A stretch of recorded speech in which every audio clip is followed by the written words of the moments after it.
ನಮಸ್ಕಾರ ಸ್ನೇಹಿತರೆ, ಲಕ್ಷ್ಮಿ ಸಿಯಾಮಿ ಕಿಚನ್ಗೆ ನಿಮಗೆ ಸ್ವಾಗತ. ಸ್ನೇಹಿತರೆ, ಇವತ್ತು ನಾನು ನಿಮಗೆ ಎಳ್ತು ಬೆಂಡೆಯದ್ದು ಪೆಪ್ಪರ್ ಫ್ರೈ ಹೇಗೆ ಮಾಡೋದು ಅಂತ ಹೇಳಿಕೊಡ್ತೇನೆ.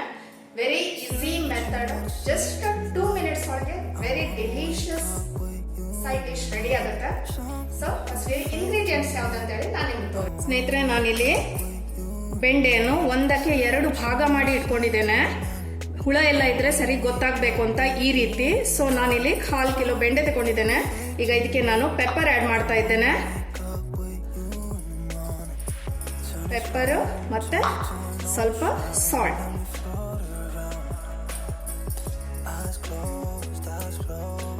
ಈಗ ಚೆನ್ನಾಗಿ ಮಿಕ್ಸ್ ಮಾಡ್ತಾ ಇದ್ದೇನೆ.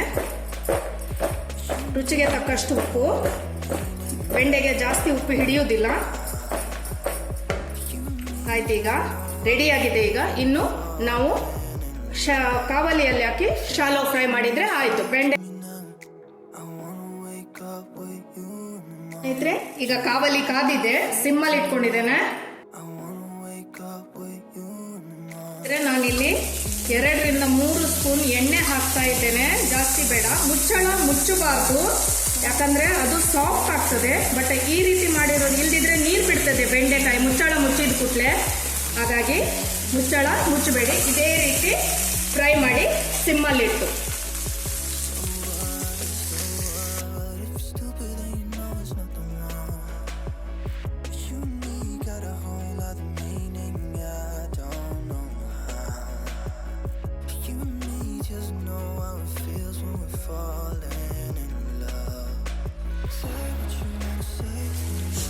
ಸ್ನೇಹಿತರೆ, ಎಲ್ಲ ಕೌಚಿ ಹಾಕೊಂಡಿದ್ದೇನೆ.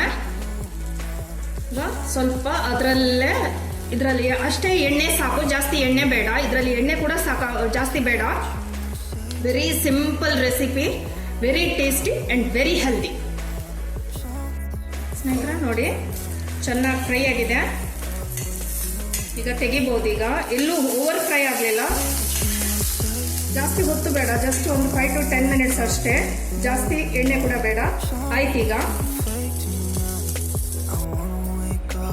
ಸ್ನೇಹಿತರೆ, ಬೆಂಡೆಕಾಯಿ ಪೆಪ್ಪರ್ ಫ್ರೈ ರೆಡಿ ಆಗಿದೆ. ಬೆಂಡೆಯದು ಮತ್ತೆ ಪೆಪ್ಪರ್ ಕರೆಕ್ಟಾಗಿ ಮ್ಯಾಚಿಂಗ್ ಆಗಿ ಟೇಸ್ಟ್ ಬರ್ತದೆ. ತಿನ್ನುವಾಗ ಸ್ವಲ್ಪ ಪೆಪ್ಪರ್ ಇದು ಫ್ಲೇವರ್ ಕೂಡ ಬರ್ತದೆ, ಖಾರ ಆಗಿ ಗಂಟಲಲ್ಲಿ. Very nice taste. ನಾನೀಗ ಫಸ್ಟಿಗೆ ಬಿಸಿ ಉಂಟು. ಬಿಸಿ ಇರುವಾಗ ತಿಂದರೆ ಇನ್ನೂ ಟೇಸ್ಟ್ ಜಾಸ್ತಿ.